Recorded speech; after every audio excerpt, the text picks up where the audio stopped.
একদম hotel style authentic Mughlai পরোটার recipe আজকের আমার ভিউয়ার্সের সাথে শেয়ার করতে যাচ্ছি। শুধু একটা কথাই বলবো, সেটা হচ্ছে এই রেসিপি যদি A to Z ফলো করেন আমার মতো, তাহলে একদম হোটেলের মতোই টেস্ট পাবেন। আমি তো হোটেল থেকে মোগলাই পরোটা কেনার কথা ভুলেই গেছি। আমার এই রেসিপি ফলো করলে আপনাদেরও সেম অবস্থাই হবে। হোটেল স্টাইল মোগলাই পরোটার রেসিপি আমি ঠিক যেভাবে শিখেছি আপনাদের সাথেও আমি টিপস সহ সেম ভাবেই শেয়ার করতে যাচ্ছি। আশা করি আপনাদের হেল্প হবে। প্রথমেই লাগছে আমার 1 কাপ পরিমাণ ময়দা, আর তার সাথে নিয়ে নিলাম সামান্য একটু লবণ, এই ধরেন হাফ চা চামচেরও কম। আর আমি 1 চা চামচ মতো চিনি ব্যবহার করেছি। যারা সুগার পেশেন্ট আছেন তারা কিন্তু চিনিটা স্কিপ করতে পারেন। আর তেল ব্যবহার করেছি হচ্ছে প্রথমে 1 চা চামচ, তার সাথে আরও লাগছে আমার কর্নফ্লাওয়ার, এখানে আমি 2 চা চামচ ব্যবহার করেছি।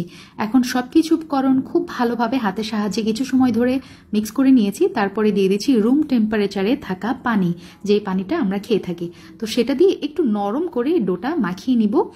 এখন মোস্ট ইম্পর্টেন্ট একটা স্টেপ, এখানে আমি 1 থেকে 2 টেবিল চামচ মতো তেল ব্যবহার করেছি, এবং এই তেলটা কিন্তু ময়দাকে খাওয়াইতে হবে। কিভাবে খাওয়াবেন? এভাবে মেখে মেখে এই ময়দার ভিতরে তেলটা ঢুকিয়ে দিতে হবে। এখন গোল একটা শেপ করে আমি এই ময়দাটা রেস্টে রেখে দিব একদম ঘড়ি ধরে 30 মিনিটের মতো। ওপরে কিন্তু আরও একটু তেল আমি দিয়ে দিলাম, যাতে ময়দার ডোটা ওপর থেকে ড্রাই না হয়ে যায়। তো এখন যেটা করব, কাভার করে এই ময়দার ডোটা আমি রেস্টে রাখছি। আর এইদিকে আমি স্পেশাল একটা মশলা তৈরি করে নিব। আপনারা অনেকেই জানেন এই স্পেশাল মশলাটা কিন্তু হোটেলে মোগলাই পরোটাতে ব্যবহার হয়। তো সেই সিক্রেট মশলাটাই আমি তৈরি করছি। প্রথমে হাফ কাপ পেঁয়াজ কুচি সামান্য একটু তেলের মধ্যে ভেজে নিয়েছি, এই ধরেন 1 মিনিটের মতো। তারপরে কতগুলো মশলা দিয়ে দিচ্ছি। আদা রসুন বাটা মিলিয়ে হাফ চা চামচ লাল মরিচের গুঁড়া, হাফ চা চামচ হলুদের গুঁড়া, 1/4 টিস্পুন, তার সাথে জিরা গুঁড়া, ধনিয়া গুঁড়া, লবণ হাফ চা চামচ করে, আর গরম মশলার গুঁড়া আমি 1 চা চামচ ব্যবহার করেছি। 2 মিনিটের মতো মশলাগুলো কষিয়ে নিব। তারপরে 1/4 কাপের মতো পানি ব্যবহার করেছি। তার সাথে দিয়ে দিলাম টমেটো সস প্রায় 1 চা চামচ মতো। সবকিছু কিছু সময় ভেজে নিয়ে আমি একটা স্পেশাল ইনগ্রিডিয়েন্ট অ্যাড করছি, সেটা হচ্ছে বিস্কিটের গুঁড়া। আপনার চাইলে toast biscuit, Marie biscuit, energy biscuit বা বেকারির বিস্কিট, যেটা পারেন হাতের কাছে যেটাই আছে, 2 থেকে 3 চা চামচ মতো আমি দিয়ে দিয়েছি। কিছু সময় ভেজে নিব। এই ধরেন 1 মিনিট হয়ে গেছে, চুলা থেকে নামিয়ে নিচ্ছি। আর এইদিকে আমার ময়দাটাও কিন্তু খুব সুন্দরভাবে সেট হয়ে গেছে, এবং আপনি খেয়াল করলে দেখতে পারবেন এই ময়দার মধ্যে কিন্তু একটা এলাস্টিসিটি ভাব চলে আসছে। তো যাই হোক, 1 কাপ ময়দা থেকে আপনি 2টা মোগলাই পরোটা বানিয়ে নিতে পারবেন। তো আমি 2 ভাগে ভাগ করে একটা অংশ নিয়ে নিলাম। এখন একটা ফ্ল্যাট সারফেসে আমি হাত দিয়ে ময়দাটা ছড়িয়ে নিয়েছি।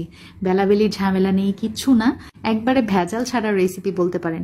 যাই হোক, পেঁয়াজের ওই স্পেশাল মশলাটা দিয়ে দিলাম, তার সাথে একটা ডিম ব্যবহার করেছি, কাঁচা পেঁয়াজ কুচি দিয়েছি, তার সাথে ধনিয়া পাতা কুচি ব্যবহার করেছি, তার সাথে লাগছে আমার কাঁচা মরিচ কুচি।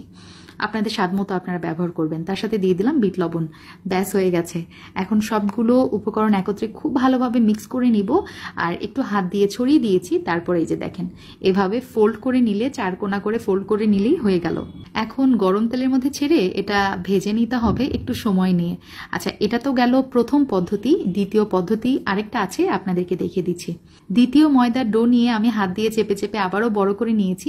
এখন একটা প্লেটের উল্টা পাশে তেল লাগানো ছিল, সেখানে আমি এই যে দেখেন ভাঁজ করে এই রুটিটা ছড়িয়ে দিলাম। এখন আবারও সেম প্রসেসটাই ফলো করব। ওই যে পেঁয়াজের স্পেশাল মশলাটা দিয়ে দিলাম, তার সাথে একটা ডিম ব্যবহার করেছি, আবারও কাঁচা পেঁয়াজ কুচি, ধনিয়া পাতা, তারপরে কাঁচা মরিচ কুচি। এখানে আমি টালা জিরার গুঁড়া একটু ব্যবহার করেছি, আর সামান্য একটু বিট লবণ দিয়েছি।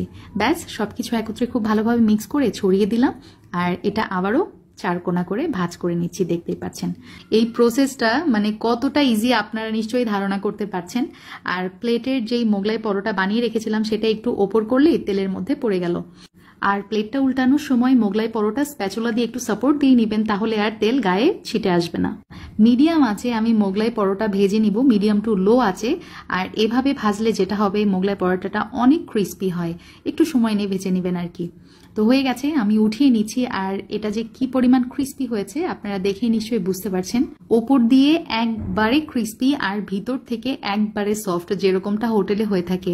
আর আপনারা তো সবাই জানেন, হৃদয় ফেরদৌস খান চ্যানেল যেটাকে পারফেক্ট বলে, সেটা কিন্তু 100% পারফেক্ট হয়, গ্যারান্টি। Enough for today. আল্লাহ হাফেজ, আসসালামু আলাইকুম।